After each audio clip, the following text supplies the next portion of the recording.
According to ancient practice inherited from the time of cholera and yellow fever, when ships that were contaminated or suspected of carrying infection had to remain out at sea for 40 days, and in words within the grasp of the general public, it was a matter of putting all these people into quarantine until farther notice. Stay here, I'm going to look around. Stay here, I'm going to look around. Can you imagine where they've brought us? No. To a mental asylum. You're not blind. I cannot allow you to stay here.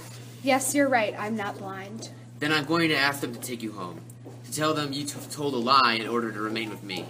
There's no point. They cannot hear you through there, and even if they could, they would pay no attention. But you can see, I shall almost certainly turn blind myself one of these days, or any minute now. Please go home. Don't insist. Besides, I'll bet the soldiers would not let me get as far as the stairs. I cannot force you. No, my love, you can't. I'm staying to help you and the others who may come here, but don't tell them I can see. What others? You surely don't think that we shall be here on our own. This is madness. What do you expect? We're in a mental asylum. She's coming, she's coming. She's coming, she's coming. 4 more have arrived. A woman, 2 men, and a boy. What do the men look like? A girl with dark glasses, a boy with a squint, and 2 old men. The latter I don't know. The other, from your description, might well be the blind man who came to see me at surgery. The child has a squint and the girl is wearing dark glasses. She seemed to try if both of them came to the surgery. Don't cry, you'll see your mother. It won't be long. There are 2 of us here. How many are you? I think there are 4 of us, myself and this boy. Who else? Why don't the others speak up? I'm here. And so am I. Attention, attention, attention. The government regrets having been forced to exercise with all urgency what it considers to be its rightful duty to protect the population by all possible means in this present crisis. When something with all the appearance of an epidemic of blindness has broken out, provisionally known as the white sickness, we are relying on the public spirit and cooperation of all citizens to stem any farther cognation, assuming that we are dealing with a contagious disease and that we are not simply witnessing a series of as yet inexplicable coincidences.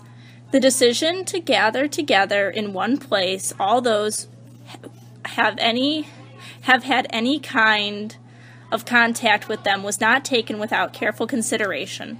The government is fully aware of its responsibilities and hopes that whose to whom this message is directed will, as the upright citizens they doubtless are, also assume their responsibilities, bearing in mind that the isolation in which they now find themselves will represent above any personal considerations an act of solidarity with the rest of the nation's community.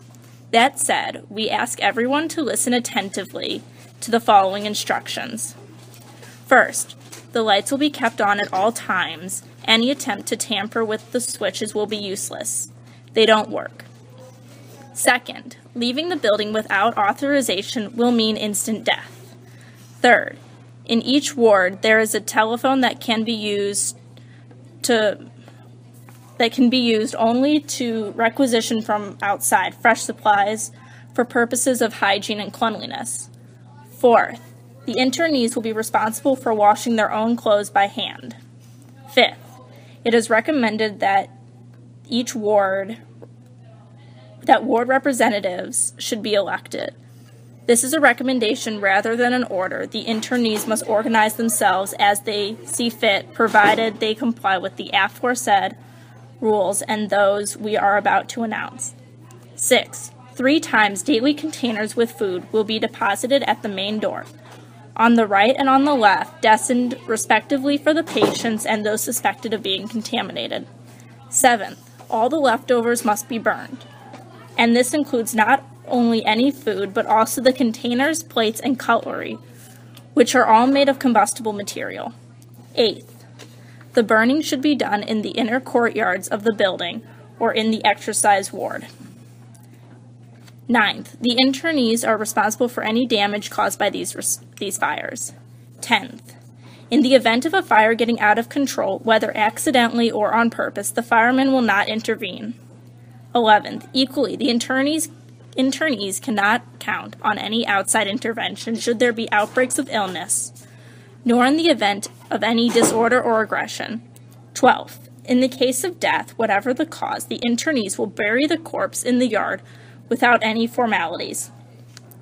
13th, contact between the wing of the patients and that of the people suspected of being contagious must be made in the central hall of the building by which they entered. 14th, should those suspected of being infected suddenly go blind, they will be transferred immediately to the other wing. 15th, this communication will be relayed daily at the same time for the benefit of new arrivals. The government and nation expect every man and woman to do their duty. Good night. I want my mummy. The orders we have just been given leave no room for doubt. We're isolated, probably more isolated than anyone has ever been, and without any hope of getting out of this place until a cure is found for this disease. I recognize your voice. I'm a doctor, an ophthalmologist. You must be the doctor I consulted yesterday.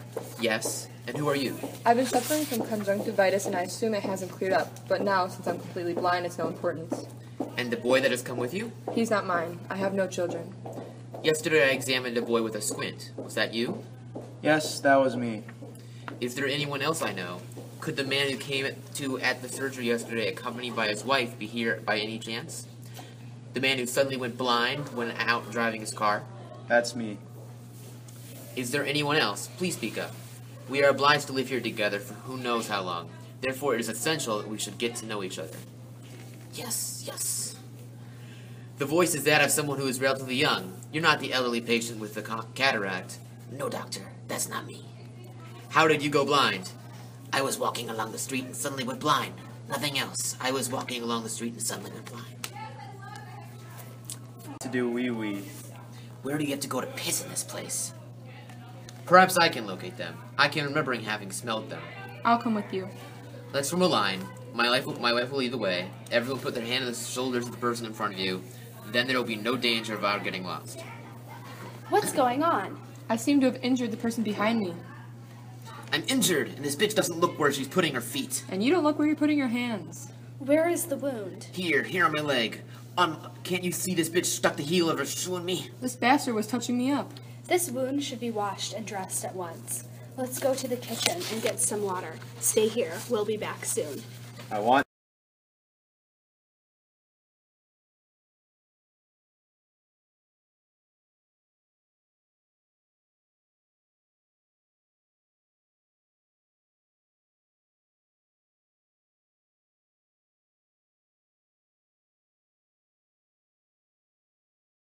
to do wee-wee. Let's go find these lavatories. Go. How are you feeling? Thanks for coming. Tell me how you're feeling. Bad. Are you in pain? Yes and no. But it's as if the leg were no longer mine. As if it were separated from my body. I can't explain it. It's a strange feeling. As if I were lying here watching my leg hurt. That's because you're feverish. Probably. I know you can see. You're wrong. Whatever put such an idea into your head? I see as much as anybody here. Don't try to deceive me. I know very well that you can see. But don't worry. I won't breathe a word to anyone. Sleep, sleep. Don't you trust me? Of course I do. Don't you trust the word of a thief? I said I trusted you. Why don't you tell me the truth? We'll talk tomorrow. Yes, tomorrow. If I get that far. We mustn't think the worst. I do. Or perhaps it's the fever thinking for me. I'm glad you aren't awake to see me. I can't go on riding in this hole. I realize your husband has done everything he could to help me. But when I had to steal a car, I wouldn't go and ask someone else to steal it for me. This is much the same. I'm the one who has to go. When they see me in this state, they'll recognize at once that I'm in the bad way. Put me in an ambulance and take me to a hospital. There must be hospitals just for the blind. One more won't make a difference. They'll treat my wound, cure me. I've heard that they do that to the condemned to death. If they have appendicitis, they operate first and execute them afterwards, so they die healthy. As far as I'm concerned, if they want, they can bring me back here. I don't mind. What the hell is going on? A blind man, a blind man. Where? He was there. I can see nothing there. He was there, I saw him. Switch on the floodlight. There's no one there, you fool. You finished him off. Get back. This is infectious. Do you think the man is dead? He must be. The shot struck him right in the face. Sergeant, look over there. Stay where you are. If you take another step, I'll blast the lot of you. 4 of you. Come fetch the body. I said 4. That sounds